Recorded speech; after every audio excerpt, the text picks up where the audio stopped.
A paz do Senhor Jesus para todos aí. É um prazer imenso estar aqui mais uma vez para uma nova lição. Lição de número 5 da CPAD, lição número 5 do terceiro trimestre de 2020 da CPAD. Zorobabel recomeça a construção do templo. Uma lição aí importante, né?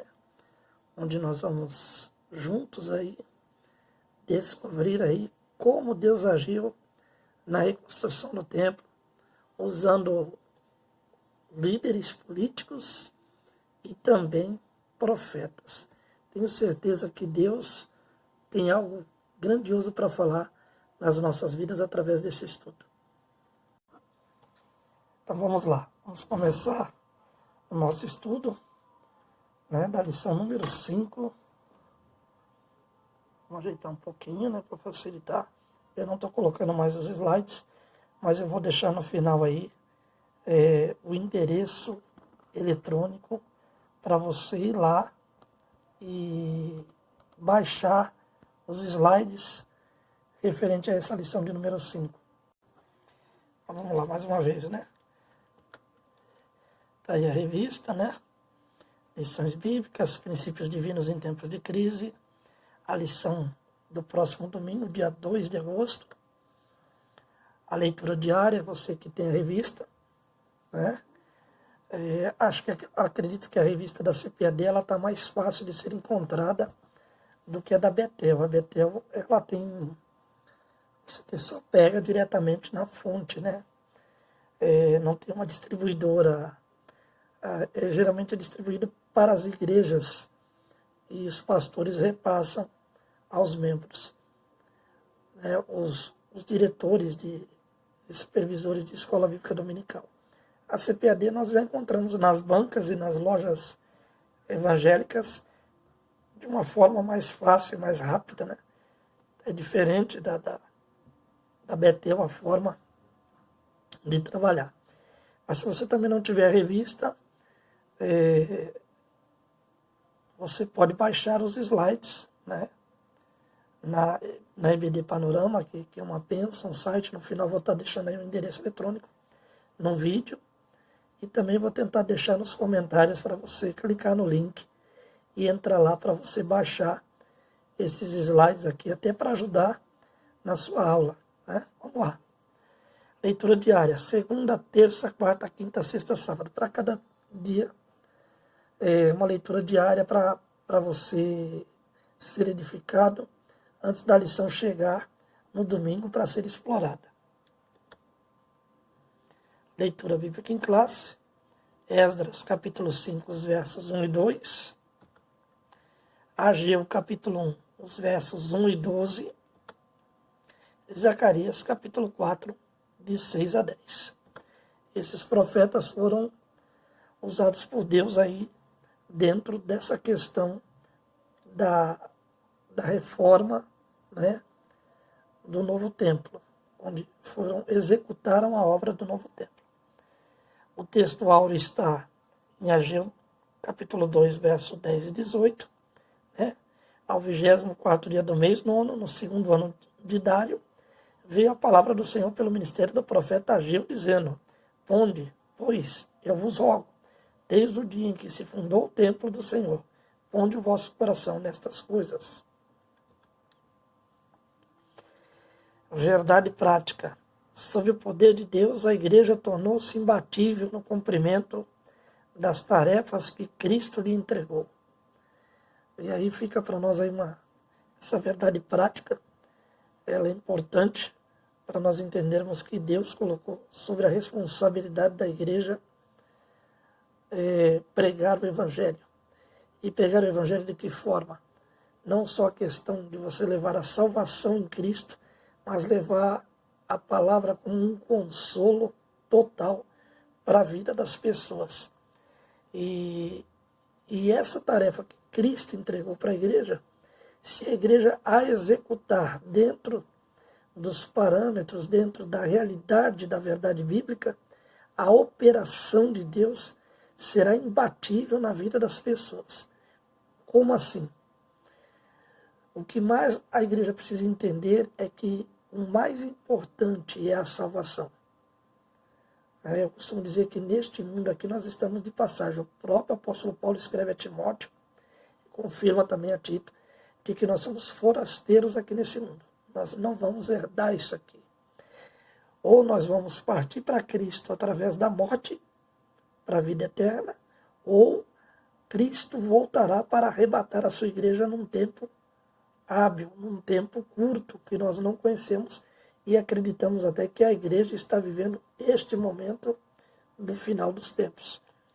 Então ele entregou a tarefa à igreja de pregar o evangelho, de pregar a salvação, mas também de levar consolo total à vida das pessoas. Ponto central da lição. Os profetas que Deus levanta são necessários para a sua obra. Nós vamos ver no decorrer da lição que na reconstrução desse novo templo, não foi só os líderes políticos e não foram só a mão de obra, mas também os profetas vão para dentro desta obra e colocam as mãos para que a obra ande, para que a obra aconteça. Deus fala no coração deles e a partir daí eles passam a agir juntamente com o povo e com os líderes para fazer acontecer, para estabelecer a vontade de Deus. E aí os tópicos da lição. Nós temos 3 tópicos. Em cada tópico nós temos no primeiro 3 subtópicos, no segundo 2 subtópicos e no terceiro 2 subtópicos. Introdução. Depois da construção do templo ter ficado parada por 15 anos, Deus enviou socorro através do ministério de 2 profetas, Ageu e Zacarias. Nós lembramos que os samaritanos, eles pararam a obra, né? Foram usados para parar a obra e houve desânimo no povo. O povo não recorreu a Deus, não recorreu àquilo que Deus tinha proposto para que viesse a acontecer essa obra. Mas aí, 15 anos depois, Deus levanta Ageu e Zacarias. Lembra que nós falamos que tinham 3 tipos de pessoa. Aqueles que desanimaram, desistiram da obra.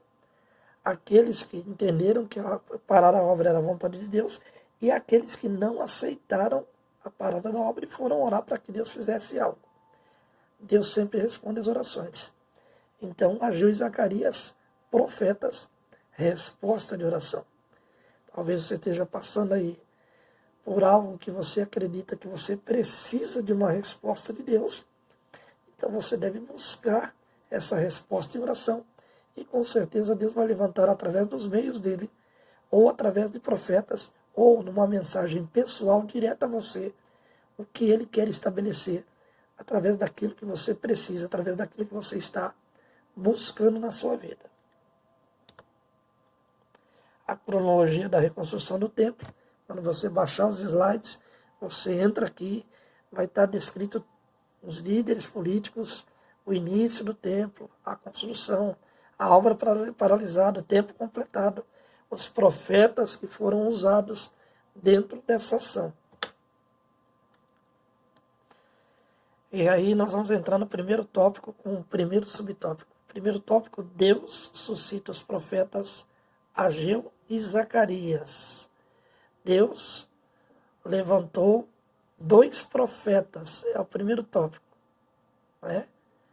Primeiro veio Ageu. Ageu capítulo 1, verso 1. E depois levantou-se Zacarias. Zacarias 4, 1 e 6. Não vieram atendendo o convite de líderes de Jerusalém, Zorobabel e Josué, mas o Deus dos céus os enviou. Quando Deus quer realizar a sua obra, Ele dispõe as pessoas para executar o seu projeto, para executar as suas promessas, tanto de maneira plural na vida da igreja, como da maneira singular na sua vida e na minha vida pessoal. Deus tem estratégias para cuidar, para fazer, para realizar, para executar e fazer acontecer. A questão está com buscamos isso, a confiança que dedicamos e a fé que colocamos em ação nesse determinado assunto.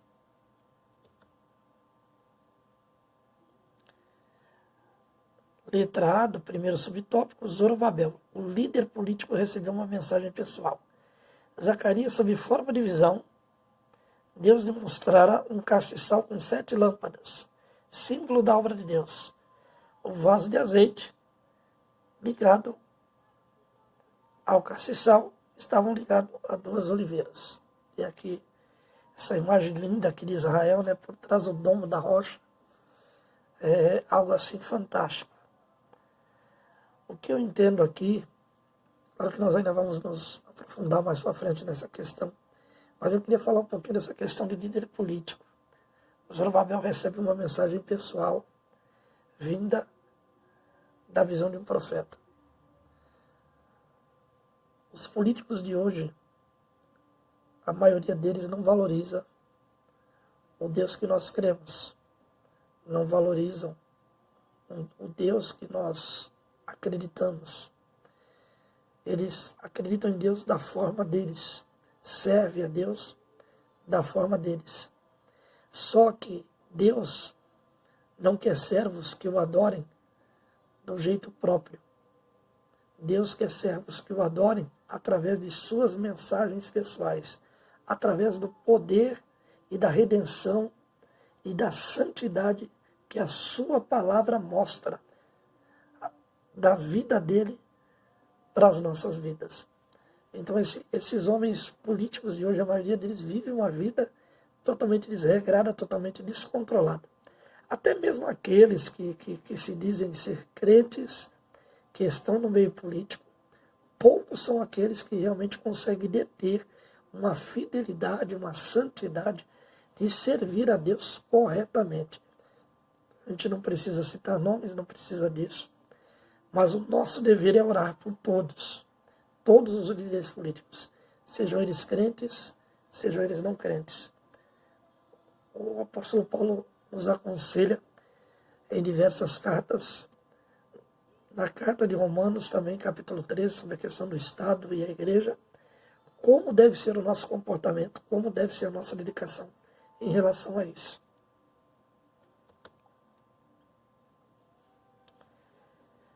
Ainda falando sobre Zorobabel, né? O recado de Deus para Zorobabel foi: não por força e nem por violência, mas pelo meu espírito, diz o Senhor dos Exércitos. Zacarias 4:6. Deus ainda garantiu a Zorobabel que as mãos deles acabariam a construção do templo. Zacarias 4:9. Eu quero até ler esse texto de Zacarias 4:9, eu deixei marcado aqui. Diz, ó: as mãos de Zorobabel têm lançado os alicerces desta casa, também as suas mãos a acabarão, para que saibais que o Senhor dos Exércitos me enviou a vós. Então fica claro aqui que Deus levantou Zorobabel como líder político, levantou Zorobabel para começar e acabar uma obra. No nosso tempo, eu creio também que Deus ainda levanta líderes políticos, seja cargo de prefeito, cargo de vereador, cargo de deputado, cargo de governador ou presidente, não importa. Se a pessoa busca uma intimidade com Deus, busca um relacionamento com Deus, ela pode morrer tentando ser fiel e continuar sendo fiel através da morte. Nós temos exemplos de pessoas que serviram a Deus até a morte, mesmo quando se viram em situações de decidir por Deus ou por aquilo que é errado.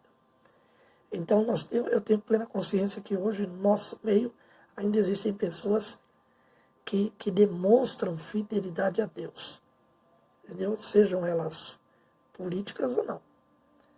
Então nós acreditamos que da mesma forma que Deus levantou Zorobabel, Ele pode levantar nos dias de hoje políticos que queiram realmente colocar as suas mãos no trabalho e favorecer a Deus, favorecer a sua obra, favorecer aqueles que estão fazendo a obra de Deus. De que forma? Desviando dinheiro, arrumando fundos ou colocando projetos de forma ilícita? Claro que não. Fazendo aquilo que é correto aos olhos de Deus dentro da sua palavra. Da mesma forma que Deus levantou Zorobabel para executar uma obra, sendo um líder político, ele também pode levantar líderes políticos hoje para serem bênção na vida da igreja. Mais uma vez o desenho das oliveiras com o azeite, né, o vaso de azeite e o candelabro. Aí está o candelabro visto por Zacarias a dia de forma ininterrupta, pois estava ligado a um vaso de azeite, e este, por sua vez, achava-se conectado a 2 oliveiras. Zacarias 4, de 1 a 3. Interessante é que a visão de Zacarias, ele viu algo igual à visão que Moisés teve. Moisés teve uma visão da sarça ardente lá quando viu o próprio Deus na sarça. Zacarias aqui viu o próprio Deus, o mantenedor do templo, aquele que manteria o templo de pé. Então nós vemos que Deus, nos dias de hoje também como igreja, ele mantém os templos de pé. Mas ele também permite que templos sejam derribados, como foram há tempos atrás, nessa mesma época, né? Depois de Jesus ali, nós vemos a destruição do templo. E está sendo planejada uma nova construção. Isso eu acredito que já esteja até em andamento em Jerusalém. Então, aí mostra que Deus ele tem um cuidado pelo seu templo. Ele tem um cuidado com aqueles que o servem no templo. Então, ele usa Zacarias para trazer uma visão de que ele é a constância do templo, que ele é o Deus constante na vida do templo. E aí não só paredes, mas principalmente vidas. A minha vida, a sua vida, que serve a Deus. Aí, ó, Jesus é a oliveira, na qual fomos enxertados. Romanos 11, 17 a 24. Unidos a Jesus, jamais nos faltará o precioso azeite para vivermos uma vida plena, vitoriosa e reluzindo como a luz do mundo. 1 João 2,20. Esses textos aqui de Romanos e de 1 João, se você trabalhar com os slides na classe, é bom você ler esses textos, passar a sua visão, né, a visão que Deus vai te dar em relação a esses textos. Nós temos aqui esse entendimento do enxertado, que é porque Israel rejeitou o Salvador, então Deus nos enxerta com a oliveira, ou seja, quando o apóstolo Paulo fala para a salvação, primeiro do judeu, depois do gentio, todo aquele que crê. Então, nós somos enxertados através da fé e da graça para recebermos a salvação de Jesus Cristo, que é a oliveira, que é um dos símbolos preciosos de Israel. E como vivem esses que são enxertados de Jesus Cristo em suas vidas? Vivem dessa forma, reluzindo, mostrando que é luz. Jesus falou porque nós deveríamos ser sal e luz. E a luz é justamente para quê? Para iluminar. Então, quando nós somos luz, nós iluminamos a vida das pessoas que estão ao nosso redor, com o Deus que nós cremos, com as obras que Ele realiza através de nossas vidas e as obras que Ele realiza em nossas vidas.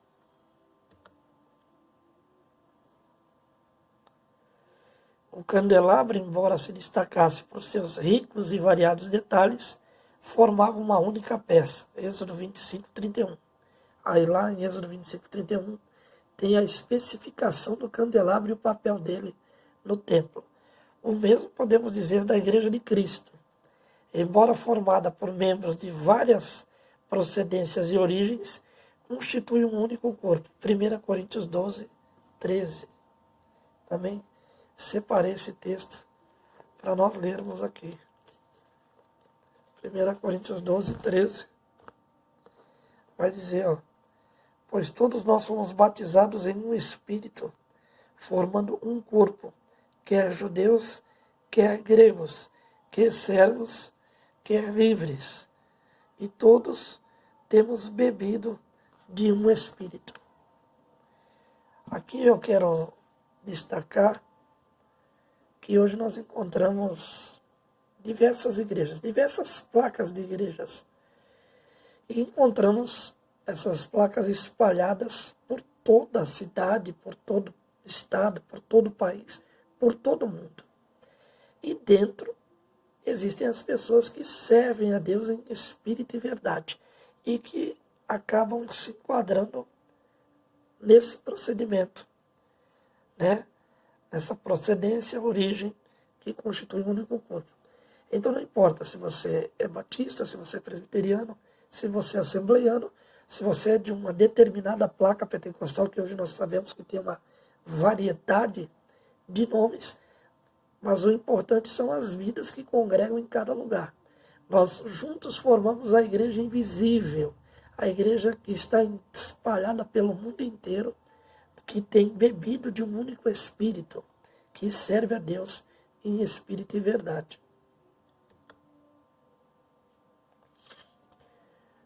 Letra B, Josué, né? Era primeiro tópico, primeiro subtópico, letra A, Zorobabel. Agora, primeiro tópico, ainda primeiro subtópico, letra B, Josué, o sumo sacerdote e líder espiritual do povo. Recebeu também uma mensagem pessoal. Veja que não é só Zorobabel que vai receber, o líder político, mas o sacerdote também. Deus lhe disse que havia feito passar dele todas as suas iniquidades e que havia ordenado que fosse vestido de vestes novas, Zacarias 3:4, e que se pusesse sobre a sua cabeça uma mitra limpa, Zacarias 3:4 e 5.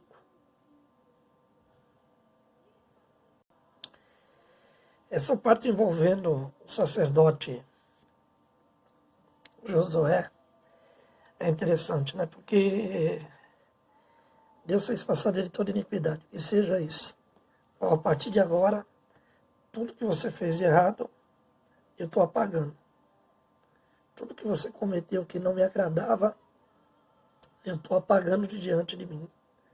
Estou tirando de você. E estou colocando em você uma veste nova. Estou te dando uma nova oportunidade.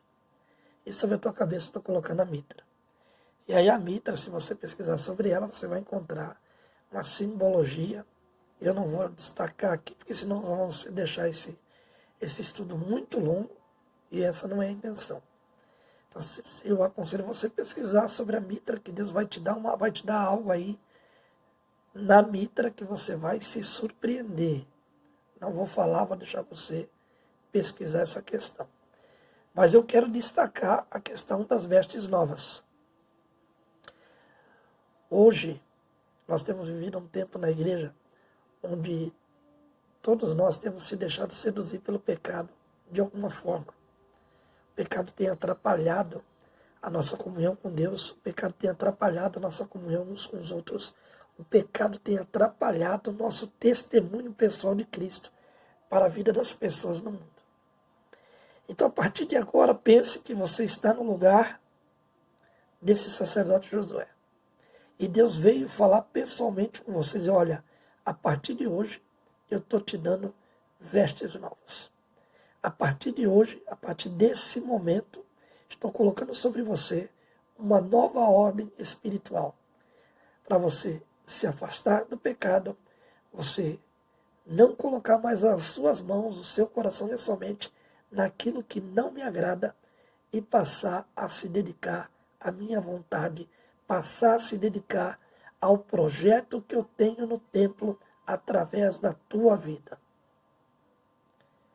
Então pense dessa forma, esse é o recado de Deus para as nossas vidas. Mudança. Nós precisamos mudar a rota. Precisamos parar de sermos seduzidos pelos pecados, pelas falhas pessoais, por aquilo que nós sabemos que é errado, mas mesmo assim estamos insistindo em fazer e desagradar a Deus. E aí Deus traz essa mensagem.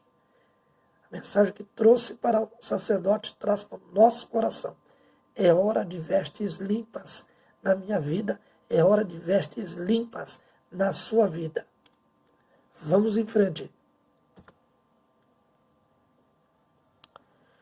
O povo recebeu também uma mensagem de Deus. Letra C.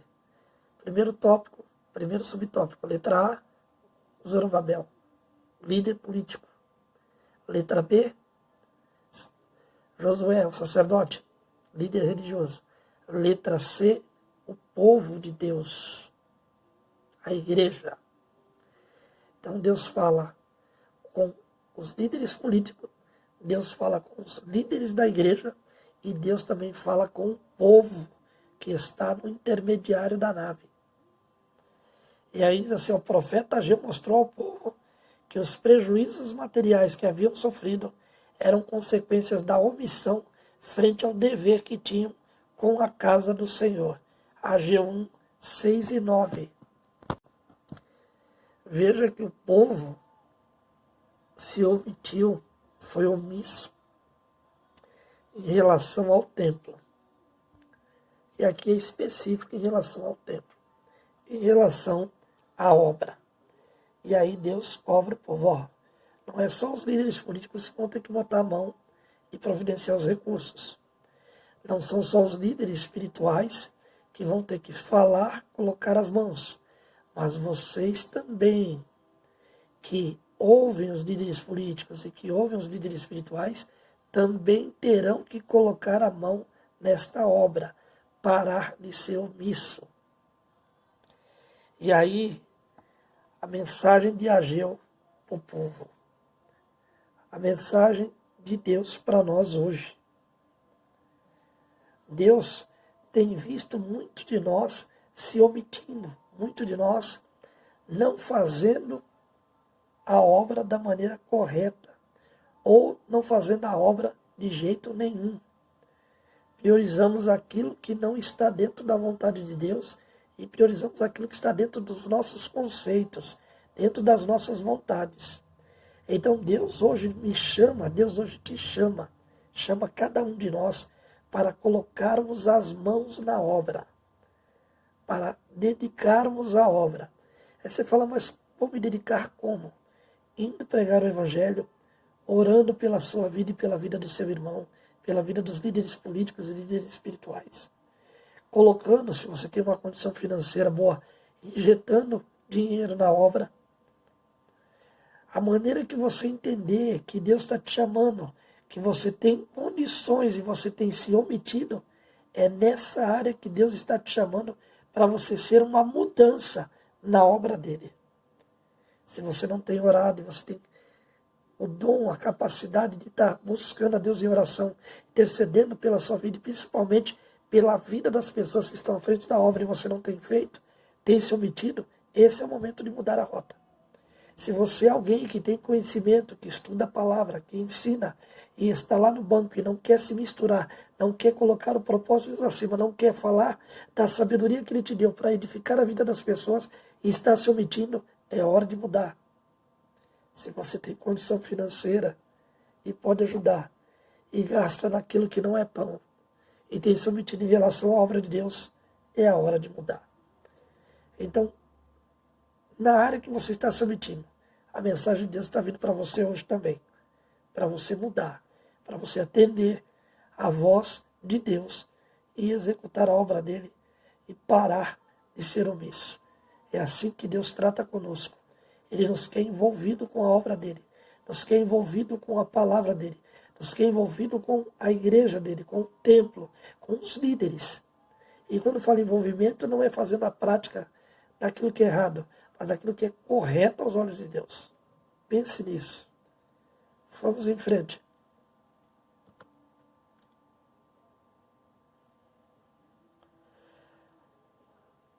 Continua, né, no povo. O profeta deu ao povo uma ordem estimulante: subir um monte, trazer madeira, edificar a casa, e dela me agradarei e serei glorificada. Ageu 1:8, ó.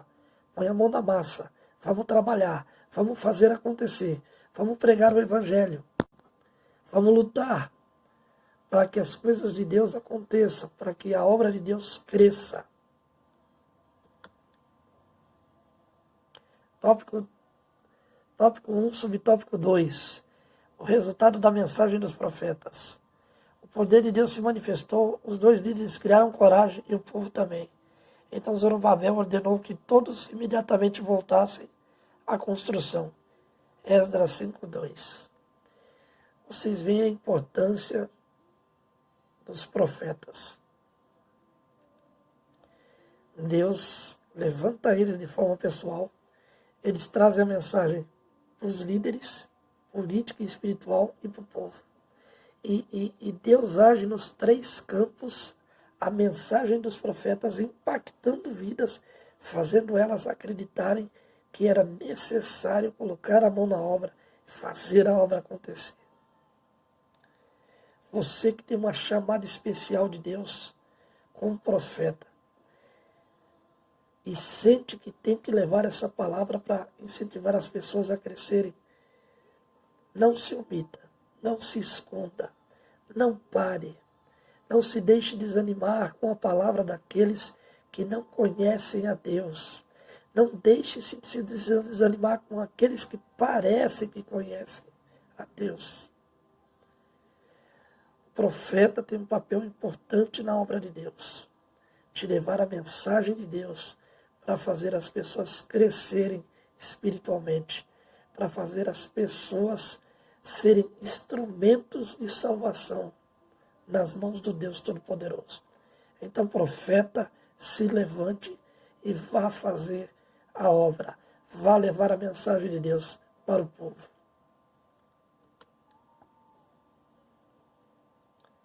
O retorno da construção teve confirmação de permissão do rei Dário, assim que foi encontrada a ordem de Ciro.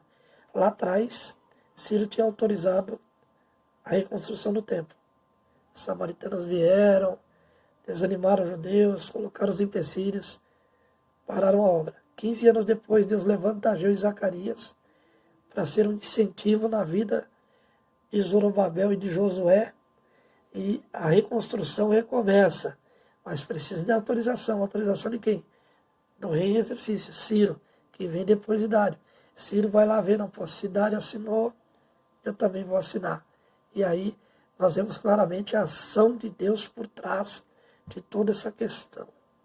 Se nós nos envolvermos com a obra, se nós buscarmos fazer a obra, a ação de Deus vai vir sobre nossas vidas e vai fazer prosperar e acontecer a vontade dele dentro do seu tempo, dentro do seu templo e dentro de nossas vidas.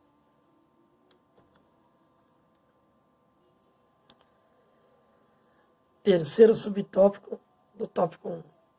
O impulso espiritual dado pelos profetas continuou dominando os construtores até a conclusão da construção. Os profetas Ageu e Zacarias continuavam dando a sua cooperação. Esdras 6,14. E acabou-se esta casa. Esdras 6,15. Que grande bênção!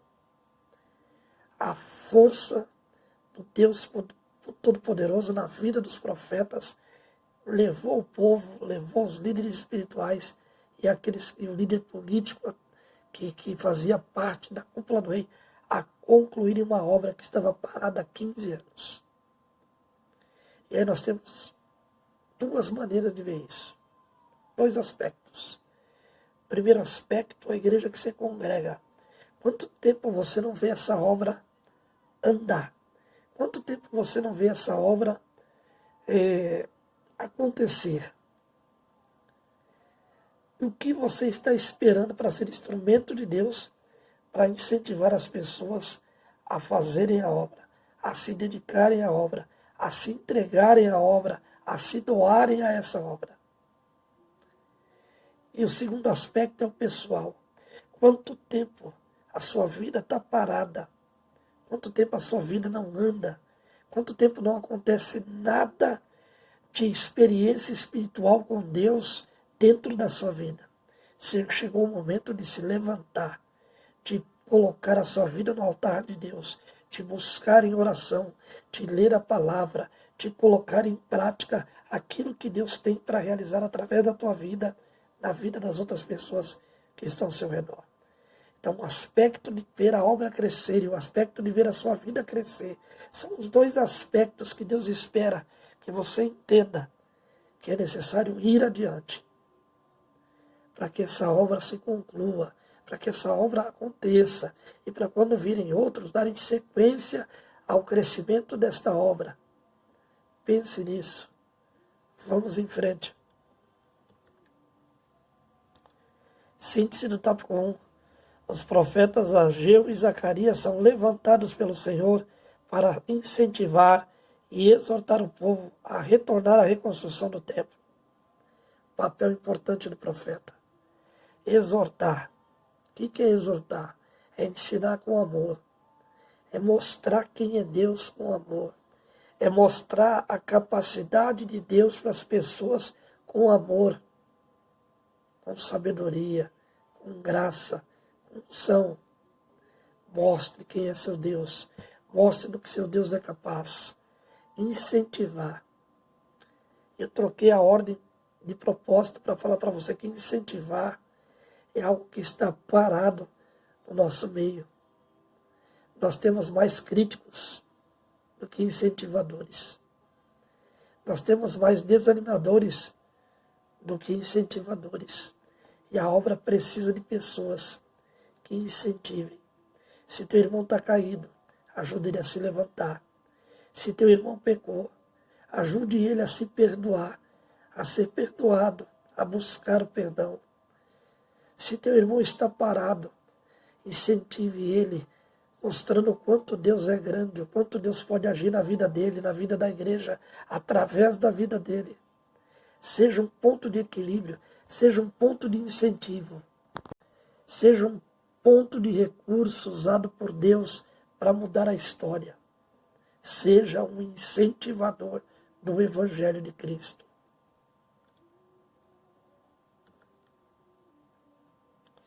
Segundo tópico, o ministério profético, uma prova da manifestação de Deus. Uma inesperada operação sobrenatural por parte de Deus solucionou o grave problema da reconstrução do templo.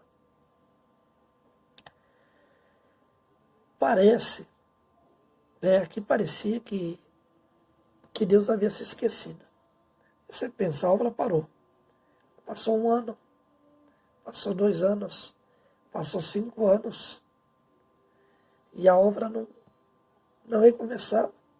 Ninguém falava, ninguém pensava, ninguém queria. E aí se passaram 6 anos, 7 anos, 10 anos, a mesma coisa. A obra parada. 11 anos, 12 anos, 13 anos, 13 anos e meio, e alguém já começa a se mexer. 14 anos e meio, 15 anos, o levante para a obra crescer de novo. O tempo de Deus não é o nosso tempo, esse é fato. Né? Muitas vezes nós queremos que aconteça rápido, mas as coisas não acontecem rápido. E quando nós achamos que não vai acontecer, Deus coloca a mão para fazer acontecer. Deus é soberano. Deus tem nas suas mãos a soberania da sua vontade para realizar qualquer coisa, independente da vontade do homem. Mas tem momentos que Deus quer ver o homem agir. E foi o que aconteceu aqui. Deus esperou. O homem não agiu. Então ele se torna a ação do homem para fazerem as coisas acontecer. Hoje é um tempo de despertamento para a minha vida e para a sua vida. Deus está nos chamando para buscá-lo e fazer, através da graça que Ele dá, a obra dele aqui na terra, no lugar onde você está, onde você mora. Deus quer usar a sua vida na sua casa, no seu bairro, na sua igreja. Deus quer levantar você. Então se disponha e seja um instrumento na mão de Deus para fazer a obra caminhar, fazer a obra acontecer. Deixe Deus usar a sua vida e se coloque na posição correta, onde Deus quer que você pensa na vida das pessoas.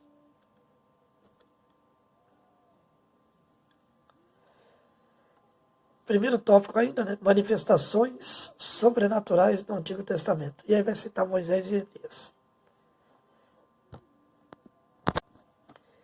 Nós estamos diante de dois profetas fantásticos.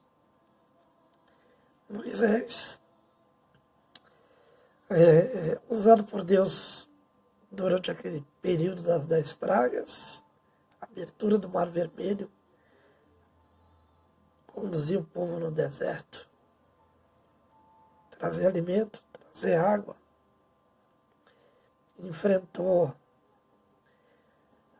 o relato desanimador dos 10 espias, mas foi um homem usado por Deus de uma maneira fabulosa.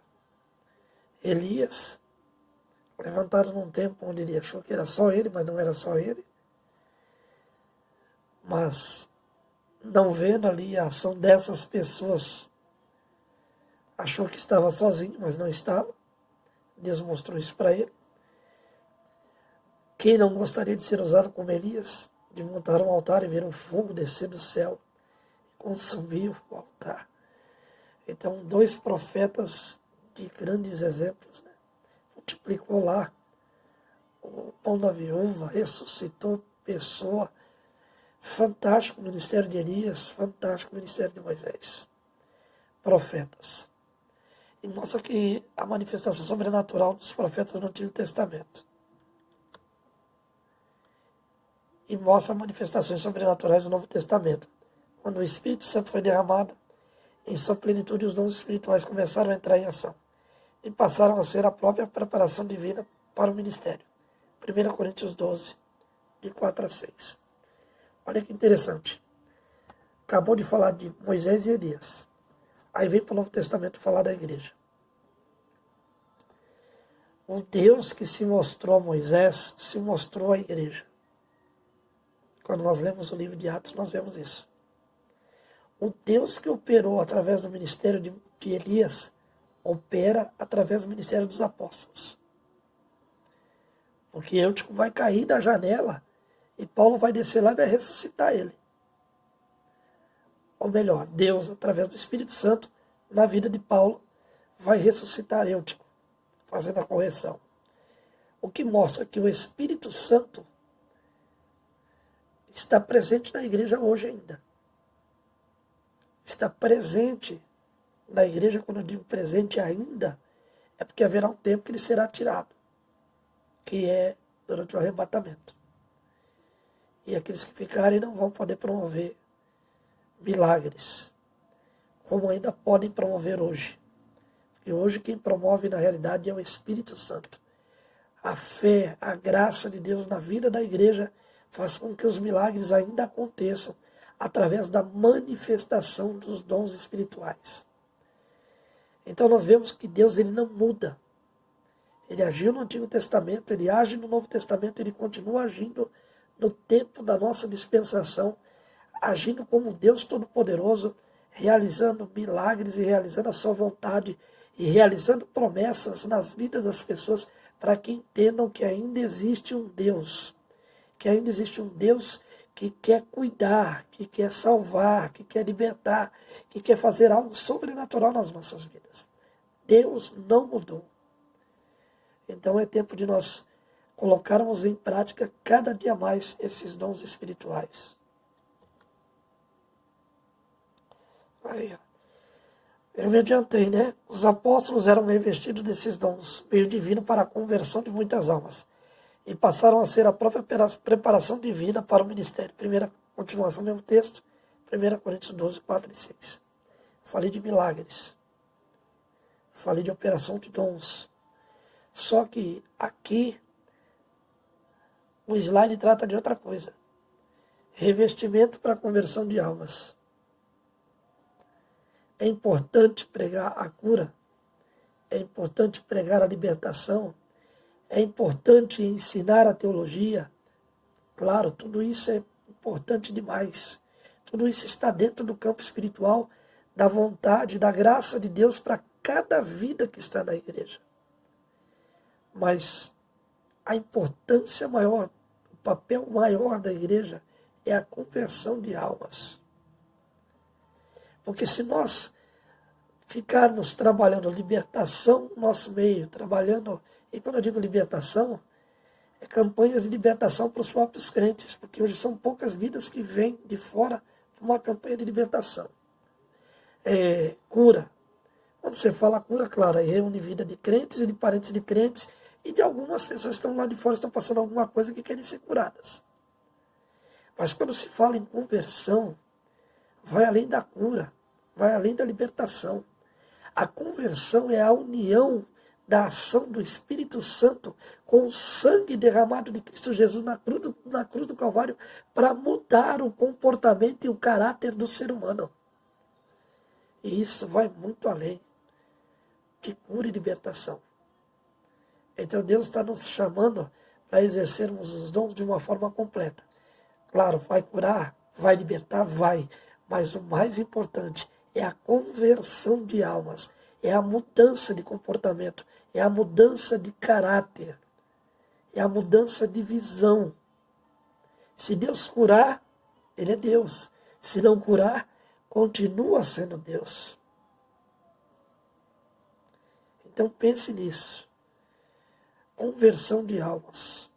Use o dom excelente que está em ti para que Deus salve vidas. Porque o tempo é curto. A vida de Cristo é breve. Então, vamos pregar o Evangelho para que o Espírito Santo faça essa conversão. Claro, agindo em conjunto com a disposição da pessoa também querer essa mudança, entregando a própria vida e lutando para ser liberta, lutando para ser curada e lutando principalmente para herdar a vida eterna. Síntese do tópico 2, o ministério profético é uma prova da manifestação de Deus. Quando a igreja tem pessoas, profetas agindo dentro da igreja, é mister, é fato que vão acontecer as curas, as libertações, mas vão acontecer como sinal de que Deus está na obra, é salvação. Se houver só cura e libertação, está faltando algo para que venha acontecer a salvação. Pense nisso. Eu não estou dizendo que não é importante as pessoas serem curadas ou libertas. O Evangelho também faz isso. Mas o que Jesus nos chamou para fazer é salvar almas. Cura e libertação tem que ser consequência de salvação. E não usar a cura e a libertação para salvar. Não. Jesus salva primeiro. A cura e a libertação é consequência de salvação. Ele não olha para o cego de Jericó e fala, olha, eu te curei. Você está sendo curado. A tua cegueira foi curada. Não. A tua fé te salvou. Jesus fala de salvação. A mulher do fluxo de sangue, a tua fé te salvou. É o termo usado por Jesus. Jesus não usa o termo, você foi curado. Pense nisso. Vamos em frente.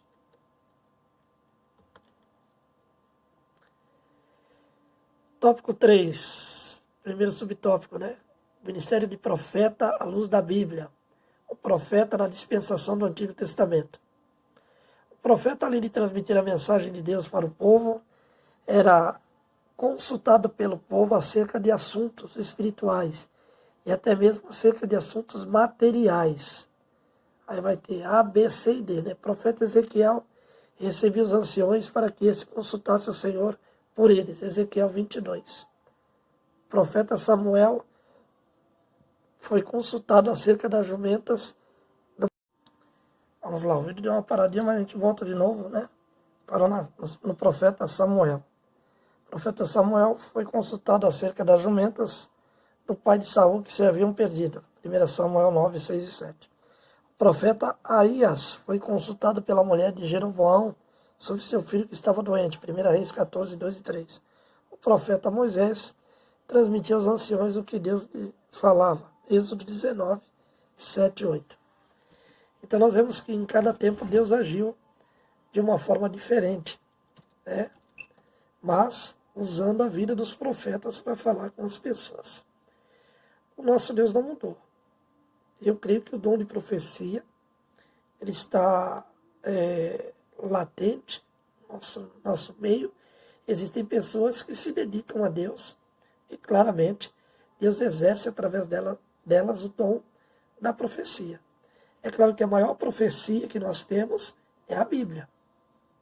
A maior profecia é a palavra de Deus. Então precisa se entender o seguinte: você dizendo, mas eu sou profeta, Deus me usa em profecia, e eu vou lá e Deus me usa em línguas estranhas, e eu entrego a profecia e Deus cumpre. Amém. Aqui nós não discutimos se o profeta é usado ou não. Até porque a palavra diz que nós não devemos julgar o profeta, nós devemos julgar a profecia. Por que a palavra ensina isso? Porque você vai julgar a profecia de que forma? Se a profecia que o profeta gerou está de acordo com a palavra de Deus. Então, quando um profeta traz uma mensagem do próprio Deus para a vida da igreja ou para a vida pessoal de um irmão ou de uma irmã, essa profecia ela tem que estar de acordo com o que Deus diz na palavra dele. Porque Deus não age diferente da palavra dele. Deus não vai trazer nenhuma profecia que seja relativamente diferente do que a Bíblia ensina. Porque Deus não muda a sua palavra. Então não tome o culpado por inocente. Deus, quando vai entregar uma profecia através de um profeta, ele está em comum acordo com a sua palavra, com a Bíblia. Então, quando um profeta entregar uma profecia para você que não está de acordo com a Bíblia, não julgue o profeta. Julgue a profecia. Não a aceite, porque ela não vem de Deus. É simples de entender, é coerente, e você tem que estar atento. Por isso que é importante estar atento à palavra de Deus. Essa semana não, mas a semana que vem eu vou estar gravando alguns vídeos relativos a alguns assuntos interessantes. E você possa prestar atenção aí no canal, que eu vou falar justamente um pouco sobre a questão da teologia, né, em um vídeo. Em outro vídeo eu vou falar sobre alguns filmes seculares. E em outro vídeo eu vou falar sobre a campanha da Natura envolvendo a vida da Tammy Gretchen. Então vão ser 3 vídeos aí que eu vou estar colocando a semana que vem no meu canal, junto com as lições, para você aí entrar, compartilhar, comentar, colocar a sua opinião. Então lembrando, fecha parênteses, volta para a lição, lembrando, profeta vai entregar a profecia, ela tem que estar de acordo com a palavra de Deus. Se não estiver de acordo com a palavra de Deus, você vai ouvir o profeta ali, não precisa agredir o irmão com palavras, nem ignorá-lo, né? Você recebe, guarda e depois joga fora, porque não vai servir para nada. Porque Deus não tem 2 palavras. A palavra de Deus é uma só. Tá? Então, qualquer tipo de profecia que foi entregue para você, a peneira é a Bíblia, a palavra de Deus. Se passar na peneira, amém. Se não passar na peneira, amado, joga fora. É assim que funciona. Vamos em frente. O profeta na dispensação, voltei, em vez de ir para frente, fui para trás. É isso? Não, tá certo. O profeta na dispensação do Novo Testamento. No Antigo Testamento, os profetas eram consultados pelo povo e transmitiam a resposta de Deus. Mas a Bíblia diz, a lei e os profetas duraram até João. E desde então é anunciado o reino de Deus. Lucas 16:16. Você vê que Deus não muda. Continua trabalhando. Continua entregando as profecias. Mas de acordo com a Bíblia. Acabei de falar isso. Está aqui, ó. Mas a Bíblia diz, a lei e os profetas duraram até João. E desde então é anunciado o reino de Deus. Qual é a importância da profecia no nosso tempo? Pegar a palavra para resgatar almas. Essa é a maior profecia. Todas as outras são importantes. Todas as outras edificam as nossas vidas. Todas as outras servem como resposta de Deus para nós. Mas a resposta que Deus quer ouvir de nós, através da profecia que nós conhecemos, é o resgate de vidas pelo sangue que Jesus Cristo derramou lá na cruz, que não foi um sangue em vão. Então é nisso que nós temos que pensar. No Novo Testamento não há um único exemplo de alguém consultando um profeta. Por que hoje não necessitamos mais consultar os profetas? Uma pergunta. Primeiro, no Novo Pacto todos temos acesso a Deus por Jesus Cristo, Efésios 2,18, o único mediador, 1 Timóteo 2,5. 2. Porque possuímos a palavra de Deus, que é a nossa única regra de fé e conduta. É claro que isso aqui não descarta alguém ser usado em profecia. Tá? Aqui está dizendo que a questão da profecia, ela reúne a prova bíblica.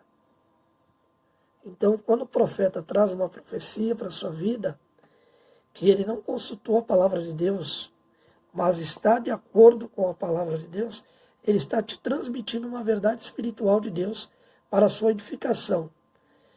Então você vai aceitá-la. Agora, se o que ele está transmitindo está fora do padrão da palavra de Deus, está fora daquilo que Jesus ensinou para a igreja, então não é uma profecia vinda de Deus. Ou ela é carnal, ou ela é maligna.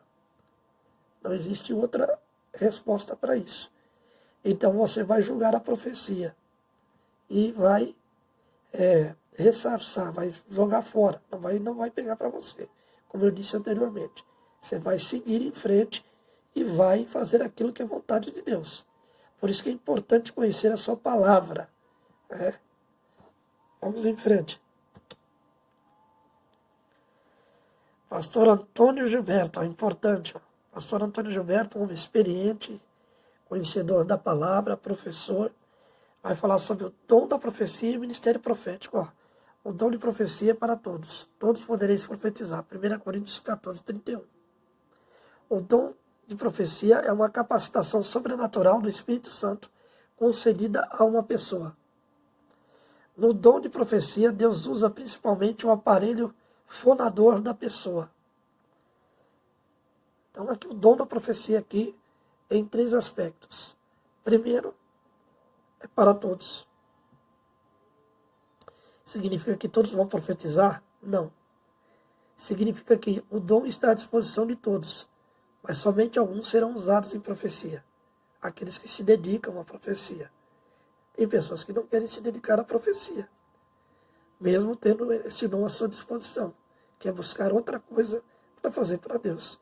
Tem pessoas que buscam o dom da cura, tem pessoas que buscam o dom da interpretação de línguas, tem pessoas que buscam o dom da ciência, que é o conhecimento profundo da palavra de Deus. Então, de repente, você não quer ser profeta, você quer ser só pregador, né? Tem uma diferença nisso. O dom de profecia é uma capacitação sobrenatural do Espírito Santo concedida a uma pessoa. A profecia, ela é algo que vem através da sua vida, para a vida de alguém, para a vida da igreja, ou até mesmo para esse mundo pecaminoso e perdido, para ser cumprido e mostrar a existência de Deus, tanto para a vida da igreja, como para a vida pessoal de uma pessoa crente, como para a vida pessoal de uma pessoa não crente, ou para o mundo que está perdido no pecado. Por isso que é importante você entender que existem algumas regras para isso.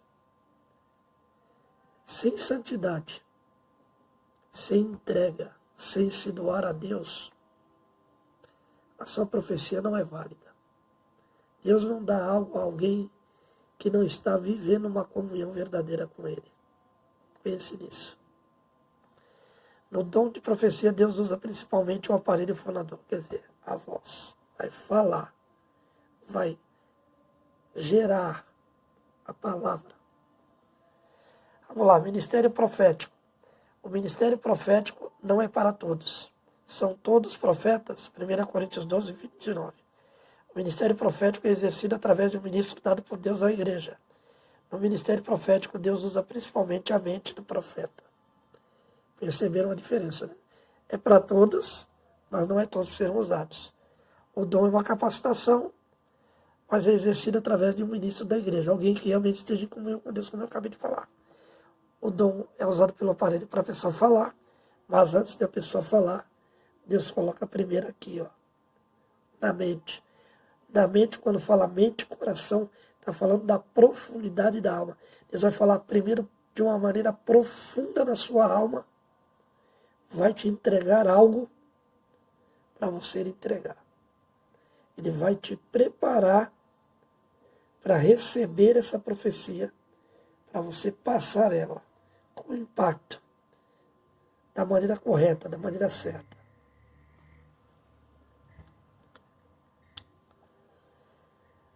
Segundo subtópico do terceiro tópico, profeta na dispensação do Novo Testamento. O que o apóstolo Paulo escreveu e recomendou acerca dos dons espirituais? Não desprezes o dom que há em ti. 1 Timóteo 4,14. Despertes o dom de Deus que existe em ti. 2 Timóteo 1,6. Procurai com zelo os melhores dons. 1 Coríntios 12,31. Procurai com zelo os dons espirituais, mas principalmente o de profetizar. 1 Coríntios 14,1. Não despreze o dom que há em ti.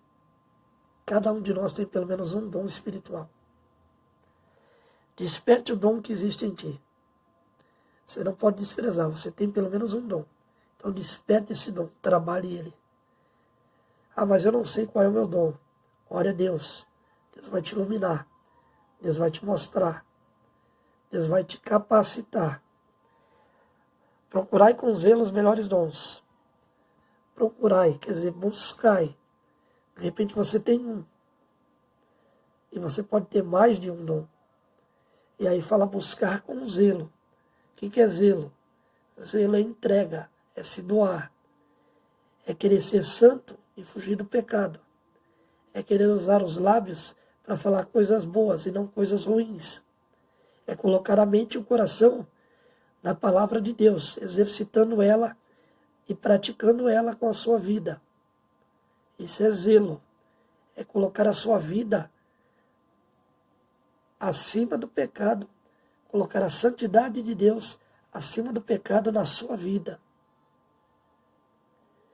Você não pode estar gerando pecado, nem nada que tenha a ver com pecado, para que os dons sejam usados com zelo na sua vida, através da vontade de Deus. Procurai. Procurar é você buscar também, né? Está dentro do que eu acabei de falar. De 1 Coríntios 12:31, Paulo repete em 1 Coríntios 14:1. Procurai com zelo os dons espirituais, mas principalmente o de profetizar. Por que principalmente o de profetizar? Para você falar para as pessoas o futuro delas? Não, Deus não está interessado nisso. Isso é importante? Claro que é. Quem não quer saber do futuro? Mas o maior futuro que você precisa passar para a pessoa é a condição dela de pecado, para que ela saia dessa vida e herde a vida eterna em Cristo Jesus. Esse é o principal, é a principal profecia que eu venho colocando, venho falando e estou reafirmando. A maior profecia é pregar o Evangelho, é pregar vida eterna para as pessoas, para aquelas pessoas que estão perdidas no pecado, que não reconhecem, que não conhecem a Cristo como Senhor e Salvador e precisam sair dessa condição. Essa é a profecia que o apóstolo Paulo está dizendo para você procurar. Vamos em frente.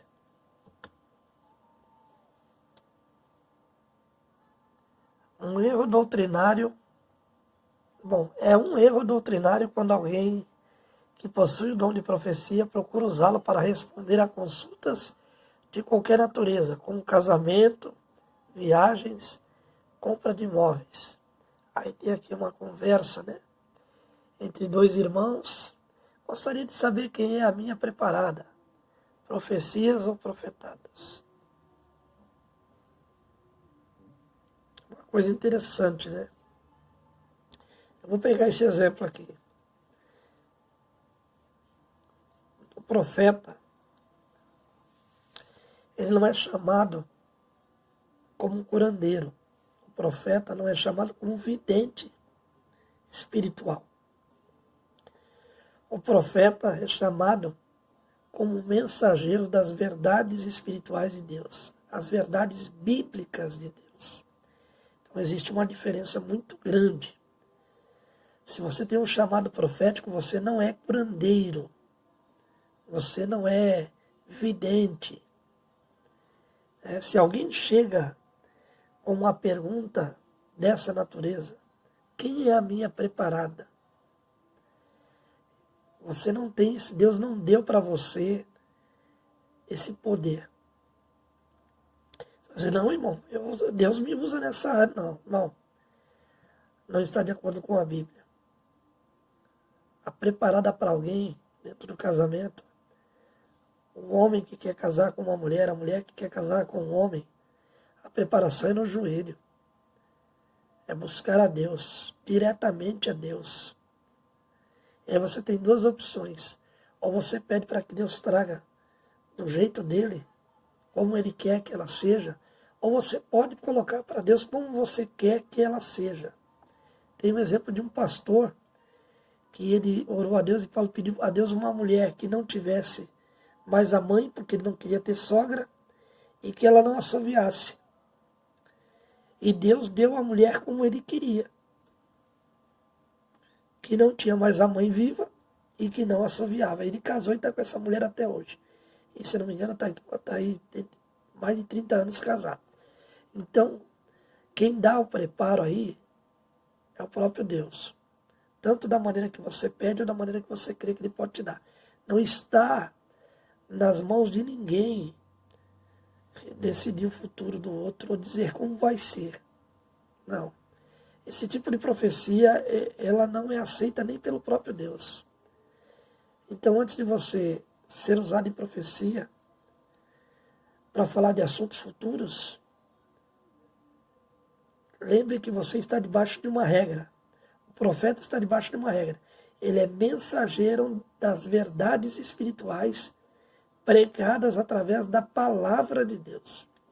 Então Deus também nunca vai dar para o profeta uma profecia que contradiza ou venha contradizer a palavra de Deus. Pense nisso. Vamos em frente. É fundamental que os obreiros ensinem a igreja acerca do uso correto dos dons, exclusivo da profecia. Olha o papel do professor da escola bíblica dominical. Precisa entender que sobre as mãos do professor da escola bíblica dominical, sobre as mãos do professor de teologia, sobre as mãos do pastor e dos obreiros, designado pelos pastores para cultos de ensino, estejam alicerçados, estejam alinhados com a Bíblia, alinhados com a palavra de Deus, para não fazer com que as pessoas venham aprender enganos, as pessoas venham aprender coisas erradas, venham aprender heresias, venham aprender ensinos que contradizem a palavra e a vontade de Deus para a vida delas.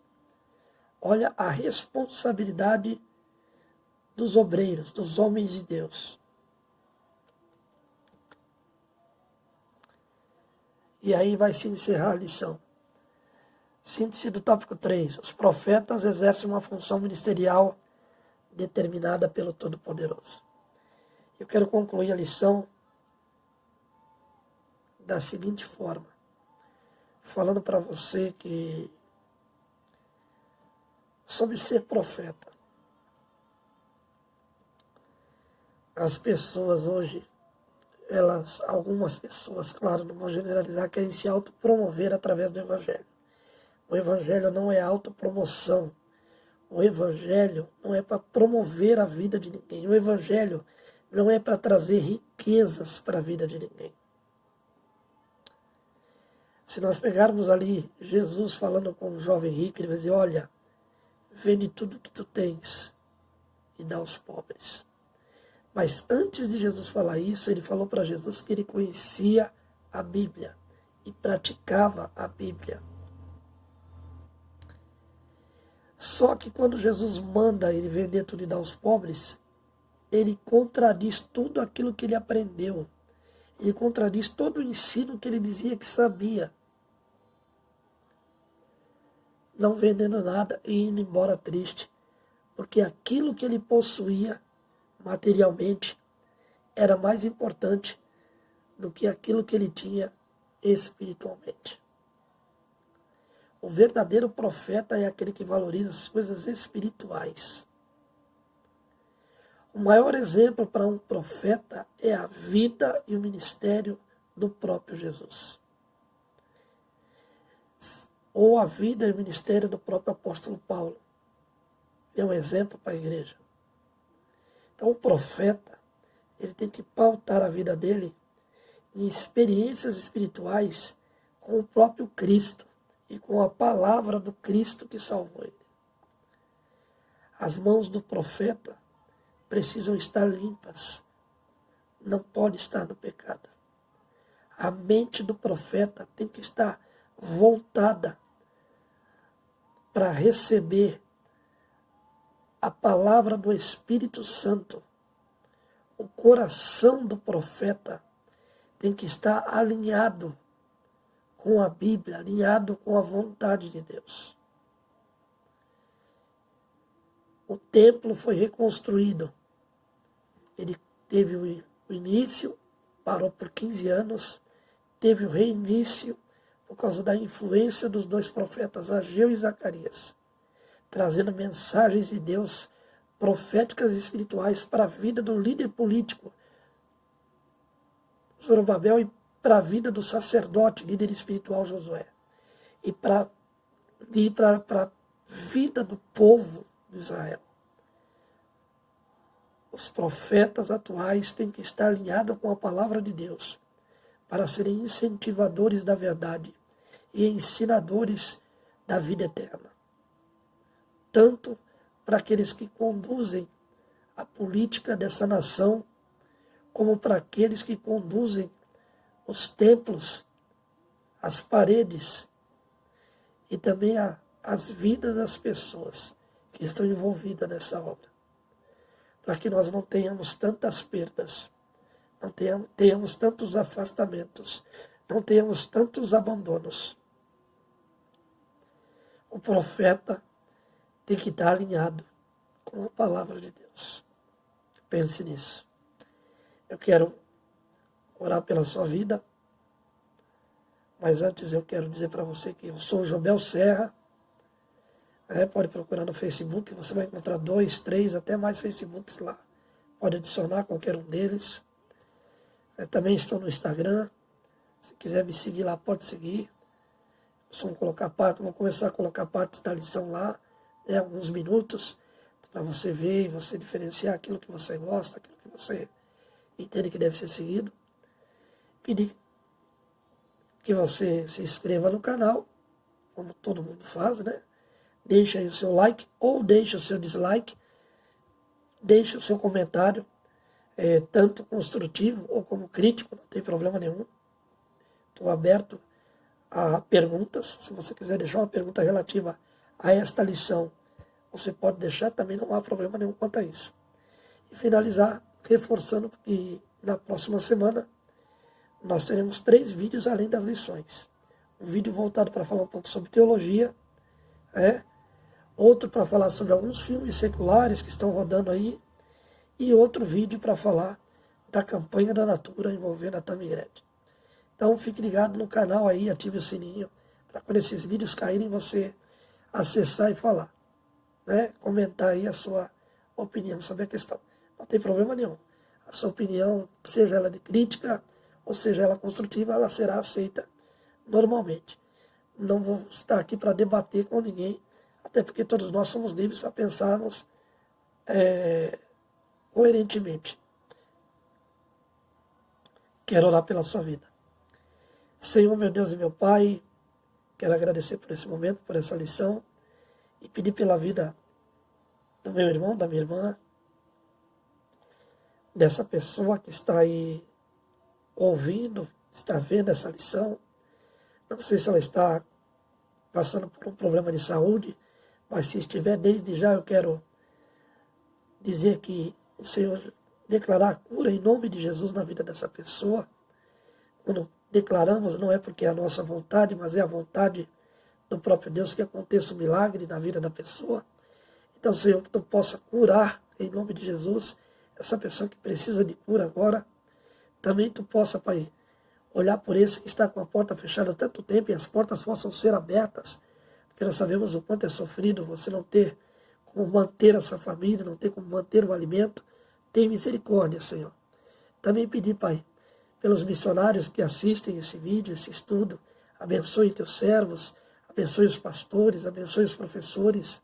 Cada vida, Pai, que cada ponto dessa lição possa acrescentar, possa ensinar, possa edificar as vidas, Pai. Senhor, também aquilo que eu não dei dentro da lição, que não foi permitido pelo Teu Espírito falar, que Tu possa falar através da Tua palavra na vida das pessoas, para que elas entendam cada dia mais a Sua vontade. É a minha oração, Pai, pela minha vida e por cada vida que está presente, em nome de Jesus. Quero agradecer mais uma vez, você está aí comigo, essa mais de 1 hora, né? E eu recomendo que você assista meia hora, depois você assiste mais meia hora, assim você consegue digerir bem, consegue absorver bem o que foi falado. Deus abençoe a sua vida. Fique na paz e até o próximo vídeo. Deus abençoe.